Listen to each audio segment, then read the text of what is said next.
us so we can capture that in case they try something. And because, I mean, you already had one cop run up and say, you know, I'll effing kill you with a shotgun for no reason. By the way, he was suspended. Did we ever find out what happened to him? I haven't heard anything new from what you just said as well. So I'm not sure. I can find that out here pretty soon, though. I know a lot of the people are starting to show up that were here back in August. I know some of them have kept in touch with that, so I can find that out pretty quickly. All right, well, just take a moment. Let's get Jakari in front of the camera, and then I want to get his take on anything. Joe, thank you so much. That's Joe Biggs. Thank you, up there reporting. And they're going to be there live when the verdict comes out.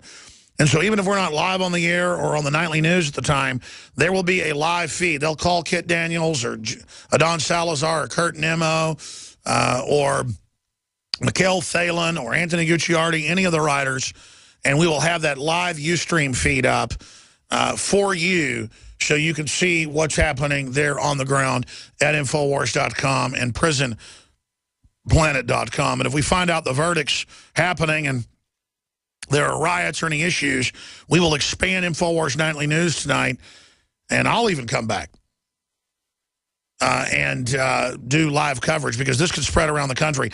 I hope the cold weather keeps it from getting violent, but the way the media has hyped it, it's almost like they're trying to put the idea in people's minds. Jakari, what do you think about the situation?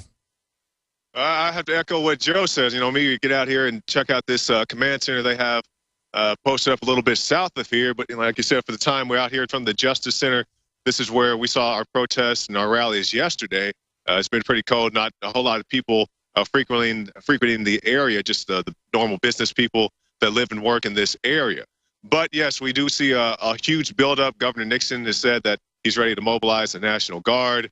So I would expect that they are planning to announce the verdict here pretty soon. What's going to happen after that? You know, this would be the best time to announce it as far as I'm concerned if they don't want a lot of people in the streets. You know, it's ungodly cold out here. It's going to warm up a little bit later this week. I think tomorrow it's supposed to get around 50 or so. But at the moment, it's about 18, 17 degrees. So if they want to do it, this would be the ideal time to minimize the people in the streets. I think from a lot of different angles, the feds are trying to provocateur a big event to get more funding and federalize things more. The fact that they haven't announced the verdict yet when it's cold and should. If they announce it at night, I find that very, very suspicious. What's your gut on what's overall happening? I mean, who are the good guys? Who are the bad guys? In your heart, Jakari, what do you think's really going on here? Well, I do agree that, you know, they would like to see a huge spectacle of force, you know, need to come out here in the big MRAPs and all that stuff. You know, it's not really justifiable to come out with all the big, heavy armor and the military Just vehicles. like we saw in Boston, for one fugitive, a total power grab. Yeah, you know, you have one guy who's running around hiding in somebody's boat. So, you know, they need SWAT teams going door to door, drawing people out. And they said, well, we didn't force anybody out. You just stuck a gun in their face and asked them to please leave their premises. Yeah, I'm sure most people would walk out of the house and under those circumstances. So, yeah, I think if they wanted to minimize the damage or potential damage, they would release it now. But, you know, if it gets warmer outside, you'll have more people out in the streets. But what I think is going to happen, the reasoning behind this, you know, when we were here originally back in August, we were talking to some of the people, even a local minister, and she said to me and Big, she's like, I don't want to sound like a conspiracy theorist, but I think they're out here letting some people loot and everything because you guys remember the command base we showed you last time that was at a shopping center that was right down the street from where all the chaos happened, where they burned down the gas station and all that. And, you know, these guys were pretty much, you know, sitting on their hands as some of the more lucid things were going on in the area. But when you have peaceful people, a largely peaceful crowd, then they come out with the MRAPs aiming guns at people in the crowd. And, you know, you aim a gun at anybody, it's going to get them fired up.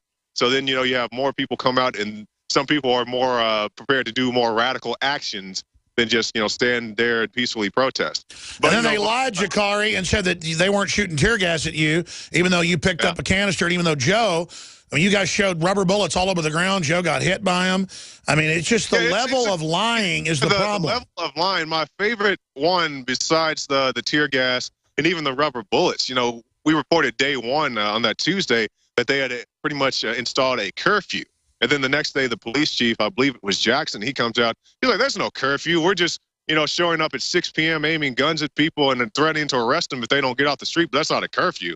I guess that doesn't constitute a curfew. Even though they had publicly announced it. Again, it's the lying by government discredits police when at first we were kind of like, yeah, these looters are bad. Looks like the police are trying to maintain order. The first few days, we weren't being negative to the police because they were doing a pretty good job. Then they started attacking reporters and leaving looters alone. Just very, very sad. Jakari Jackson, we will continue to watch and listen to your coverage and the special reports. You're also filing in HD to prisonplanet.tv. Thank you so much, Jakari Jackson. Thank you, Alex. We'll come back and take a few final calls, but again, that's the reason to become a prisonplanet.tv or InfoWarsNews.com member. You can go there, sign up in about 1 minute with a credit card or debit card. You can also call the toll-free number. We can sign you up, give you a username and passcode over the phone, 888-253-3139. 20 people now. We have the bandwidth. We can do it. Like the Bionic Man, we can rebuild him stronger, faster, better. You can go there and get a membership that 20 people can use to be part of true grassroots media and watch these live transmissions. PrisonPlanet.tv. Family a bottle of the X2. Lung cleanse. The stuff's so good that they'll be, wow, I want more of that. And you can help them get healthy and support this transmission. I want to thank you all for your support. InfoWarsLife.com, InfoWarsStore.com, or 888-253-3139. Let's go ahead and talk to Michael in Florida. You're on the air. I know you've been holding to talk to Dent, but I had to finish up with the other people. Go ahead. It's all right, Alex. What I wanted to see you do is actually make a film called Living the Contradiction, instead of Living the Dream. Because a lot of these politicians, they kind of contradict what they're doing. And my question for Dent was, where do you think this country's money is going after the holidays? Because I think just like the tradition of the last couple presidents, they had several different crises going out of office. So I think the money's, getting spent on different things like that. But that's pretty much my question. Oh, that's a great question. I wish we had him here to get his take. I think they'll start more wars. I think they'll pull some more crises, maybe a false flag terror attack. What do you think they're going to pull, the Republicans and Democrats, to divert us? I think there's something, there's going to be something big with race. A lot of the racial tension in this country, I think they're trying to build off that as a distraction, so people won't realize the big elephant in the room, which is still the high gas prices. I mean, it only comes down in certain places. The food that's going to be out of reach, what they're gearing up for is really something big. And I agree. I really want to hear from somebody who's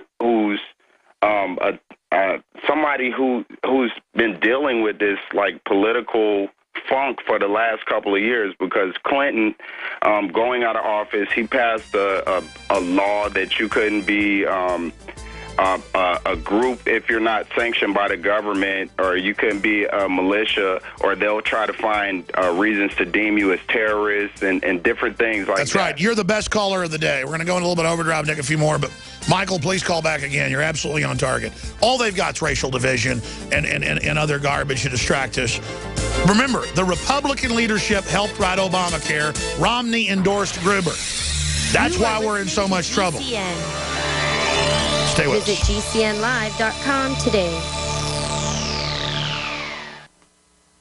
Another major health threat, this one in Toledo, Ohio, where everybody in the entire city has been told not to drink the water. Ohio's governor declaring a state of emergency. Did you know that the average person uses about 80 to 100 gallons of water at home every single day? If there's a water emergency, will you be prepared? Panicked residents forming long lines throughout the day. We're here at a supermarket in Toledo. You can see the shelves empty where water once was. To stay safe and healthy during a crisis, you must have access to safe, clean water. Water which will not be available at your local grocery store. There's a mad dash on right now to stock up on supplies. The ProPure Pro 1 G2.0 water filtration system is a must-have for every modern, independently minded household. Protect your family's safety during an emergency. Go to InfoWarsStore.com today to purchase your ProPure Pro 1 G2.0 water filtration system, or call 1-800